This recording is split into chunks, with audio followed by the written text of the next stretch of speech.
It's been my goal to be financially independent.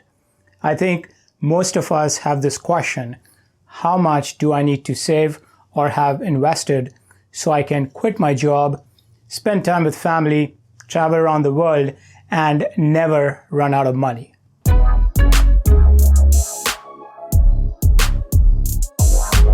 What's happening, everyone? Welcome to Think Finance. My name is Raj, and on this channel, I talk about personal finance, investment ideas, money management tips, and everything that impacts our money. Anyone who has ever thought about financial freedom or retirement has definitely asked themselves one simple question: how much do I need to save or invest? A simple question which does not have a simple answer. Like everything else in life, it depends, and it depends on your unique situation.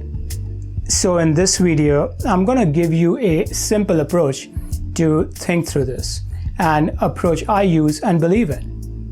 It will lead you to a number that can act as a starting point for your nest egg, or ticket to financial freedom, or pot of gold, or whatever you're calling it.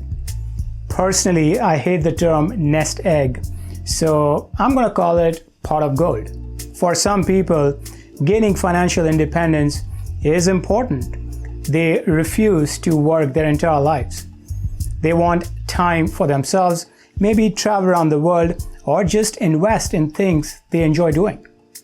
Others follow a more traditional approach where they work their entire lives and then want enough money to support retirement. Whatever the situation, the formula to pot of gold is simple: money needed divided by withdrawal rate. I promise you will find your number at the end of this video. Before we go there, let's talk about Jeff. He often needs help with his money. His goal is to quit his job as soon as possible, but is not sure when it makes sense. He wants to make sure he never runs out of money. But isn't that your goal as well? Here is how we get there. Again, coming back to the formula: money needed divided by withdrawal rate. Let's start with the first piece of the puzzle: how much money you need to pay for your day-to-day expenses once you get out of the rat race or retire. Here is how I want you to think about this. Step 1, figure out your future expenses. Base your future expenses on how you spend your money today. One common rule of thumb is that you will need 70 to 80% of your pre-retirement income to meet your expenses after you claim independence or retirement. So if you made an average of $100,000 per year during your working years, you may need $70,000 to $80,000 in retirement. According to the Employee Benefit Research Institute, here is where people park their money in the second half of their lives. Now, if you want to make this more real, here's another way to think about this. Take the net income you make in a month. Income can come from multiple sources: paycheck, rental, or some other side gig. Add it all up, then subtract anything that goes into investments. Whatever is left are your monthly expenses. Of course, you can easily figure out your monthly expenses using a budgeting app like Mint or Personal Capital. One last thing to note: account for expenses that may not be relevant in future. Example, most people prefer to pay off their mortgage while still working. This will reduce the income needed in future. Also, there will be some one-time expenses that should be accounted for.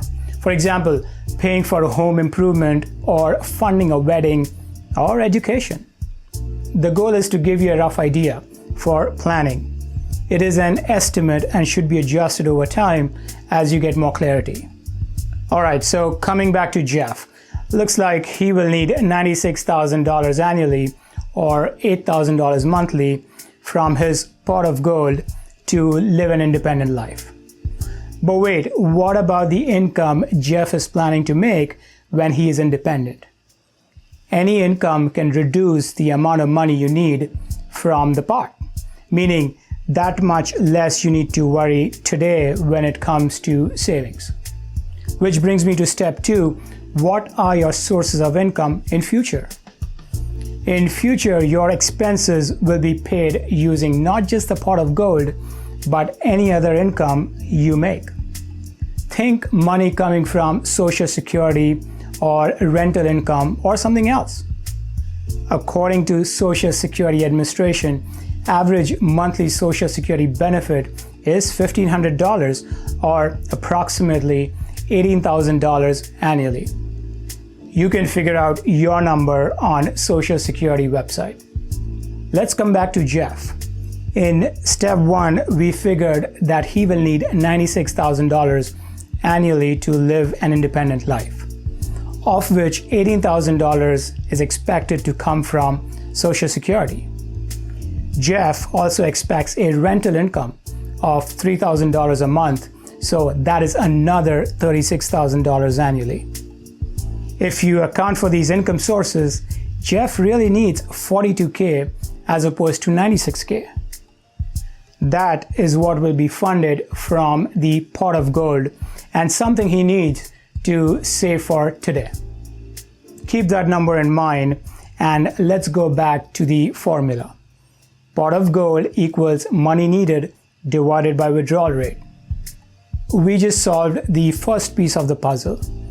Jeff needs $42K annually. Let's talk about step 3, withdrawal. There are a bunch of strategies out there when it comes to withdrawing from your pot of gold. I will focus on one that makes sense to me. I think the 4% withdrawal rule is a practical and simple enough strategy to make the plan real and is easy to manage. There is criticism out there, and I will get to that in a bit, but for the most part, it works. The rule suggests that you can withdraw 4% annually from your portfolio or pot of gold to meet your expenses. Assuming everything is invested, the rule assumes that your investments will return an average 7 to 9% annually, which sounds fair since history suggests S&P return 8% annually on an average. Because you're withdrawing less than the annual return, 4% versus 8%, the size of your portfolio will continue to grow over time and you will never run out of money. Now, there is criticism out there that this worked in the past when bond yields and interest rates were high and market gains were more predictable. In a low interest rate environment and greater volatility in the market, this does not work. Personally, I think this works. Markets over the long run continue to return an average 8%. If you plan on parking your money into bonds, then maybe you want to be conservative and draw 3% versus 4%. A final note on this. Each year, the withdrawal rate should be adjusted based on your income needs and portfolio size. Also, you want to tack an additional 2% to adjust for inflation. For example, if you have $1 million in your pot of gold, you would withdraw 4% or $40,000 the first year, $40,800 the second year, and $41,600 the third year, and so on. Basically adding 2% to the previous year's amount. For Jeff, we'll start with 4% withdrawal rate. With that, we have the final piece of the puzzle solved.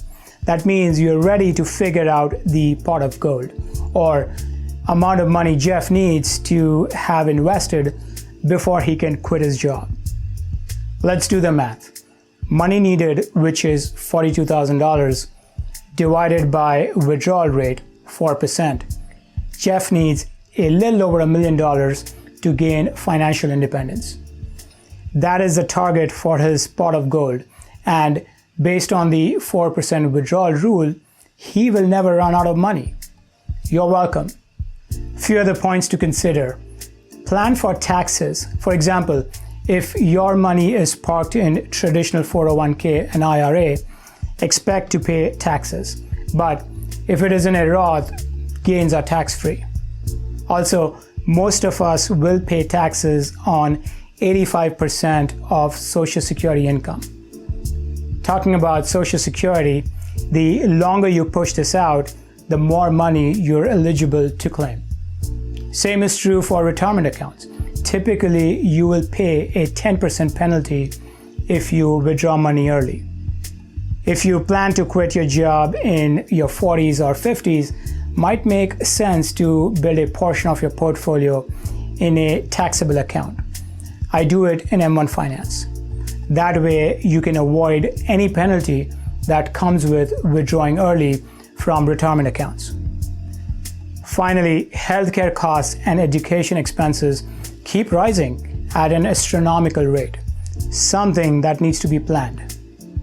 There are tons of resources online that can help with the planning. I'll throw some links in the description.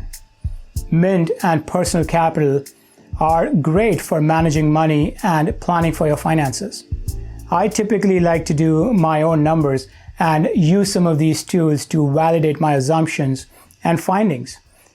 As long as there is some alignment, I'm good. Now remember, this is a starting point, a simplified way to answer a complicated question. It is a ballpark number that allows you to plan and should be adjusted over time as you get more clarity. A financial advisor can give you a more detailed picture. I think it's important to have some idea of what the pot of gold looks like. It allows us to better manage our money today and make smart decisions so that we can hit our goal of financial independence. That's all I have, guys.